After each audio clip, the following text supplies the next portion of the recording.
Hi, everybody. I'm Bianca Della Garza, and you have to check out Gene Valentino's Grassroots Truthscast podcast. I was a guest. He has the best guests always. Check him out.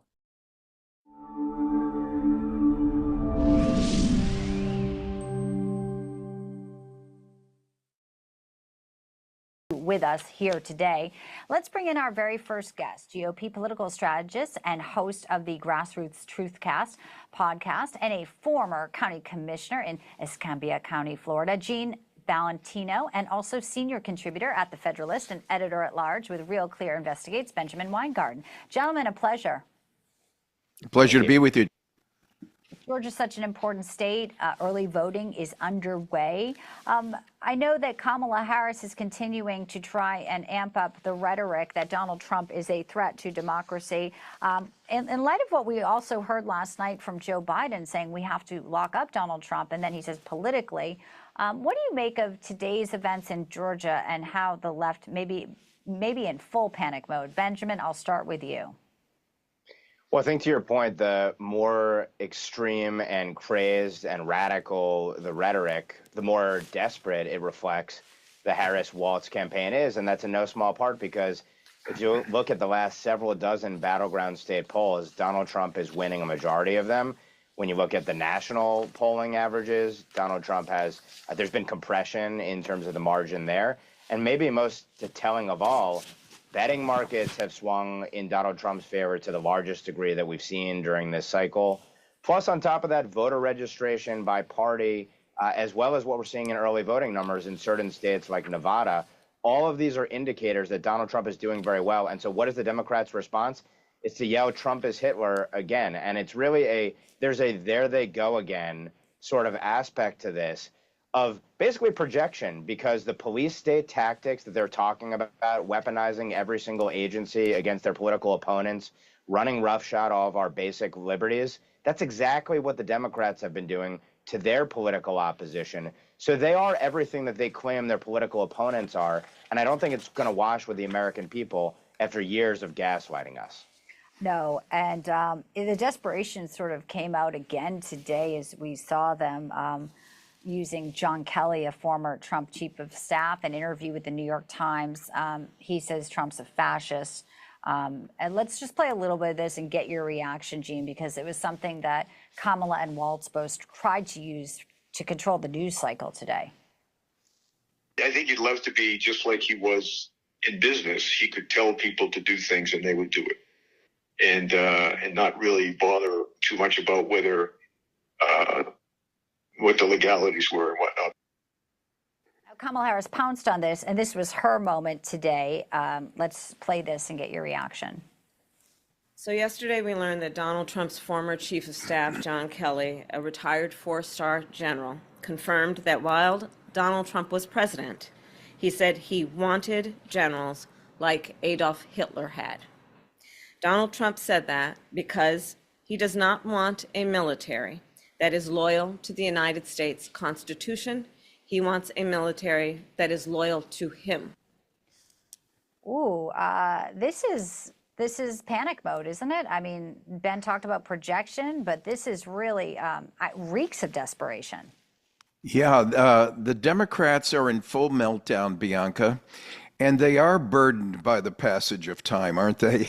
The fact of the matter is, these former assistants to Trump showed no reverence or loyalty during his term of office. They would beg to have Donald Trump back in there now and save this nation from the trials and tribulations that America has had to deal with these last 4 years. It's shameful that, all I know is that Donald Trump's new cabinet and the circle around him will be better picked next time, and he'll do 10 times more in 10 times less time. Well, you have folks like Elon, who's ready to jump in there. RFK Jr., Tulsi Gabbard said she's going to join the Republican Party. You know, Benjamin, I bring this up because you are at the Federalist, and I wrote an op-ed for the Federalist. It dropped within the past 24 hours. And, you know, what I was lining out was an excerpt from my new book, but it is the Joy campaign is really Donald Trump. You know, he's out there, he's cracking jokes, I say, throwing hats. They want to portray him as some doom and gloom would-be dictator, but so far the two presidents that I can think of who tried to throw their enemies in prison, well, Barack Obama and, of course, all the lawfare under Joe Biden. And, that's what people remember. You just said it's sort of this, here we go again. I don't know. People are different this time around. I think the lies, the suppression maybe of the Hunter Biden laptop, and here this election cycle, they're just not going to buy it. That's my take. Well, and when you see a story like this, the Jeffrey Goldberg story pops, and then you have General Kelly come out, it just reeks of being a coordinated op, to your point, just like the 50-plus members of the intelligence community come out and give a talking point to Joe Biden that he can use in a debate to try and distract from and put a pin in the fact that he was a compromised figure, compromised by foreign powers, exactly what they accused Donald Trump of. I think after years of this, after multiple assassination attempts, after the coordination between the uniparty elite and regime propaganda media, I don't think the American people buy it anymore. You clearly see it in the distrust of corporate media, of course, and you see it in the unpopularity of the uniparty. To your point, I think this is a campaign that is confident. It's out there delivering its message to a wide array of audiences. It's aggressive. And I think it's going to be a far more dynamic administration as well. And look at what Kelly and others are saying. They're basically saying we need to make sure there are people in who can sabotage Donald Trump, which is to say undermine the agenda that the American people want to vote for. I don't think it's going to happen the second time around. I don't think so either. And Donald Trump's also going to go on Joe Rogan. I have about 20 seconds, Gene. This alternative media and reaching the masses is very effective. Kamala Harris can barely put together a sentence, even when she's at a town hall with no one asking questions, a faux town hall. Final thought to you. Real quick, I think that people learn things at different rates of time in our life, some faster, some slower. The beauty is we've learned before we've failed and lost a nation. I think enough people, too big to rig is the right phrase, because I think there's too many people, whether it's in the early voting or what's lined up after the election, to repair and remedy the shortcomings of the last 4 years and to get ourselves back into the patriotism we have for this nation. I have a lot of hope as well. Ben Weingart and Gene Valentino, thank you, gentlemen, for sticking around with us today here on Newswire. Great comments and great conversation.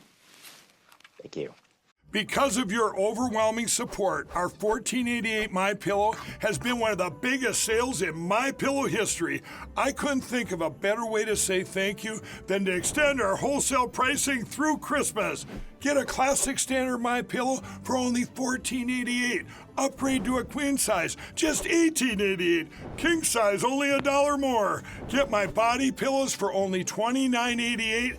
And ready? Multi-use MyPillows, only $9.88. It's perfect time to stock up for Christmas gifts for everyone on your list. Go to MyPillow.com or call the number on your screen. Use your promo code to take advantage of our wholesale pricing, including my classic standard MyPillows, only $14.88. But that's not all. I'm so confident you're going to love our classic MyPillows that I'm going to extend my 60-day money-back guarantee until March 1st, 2025. Plus, orders over $75 ship absolutely free.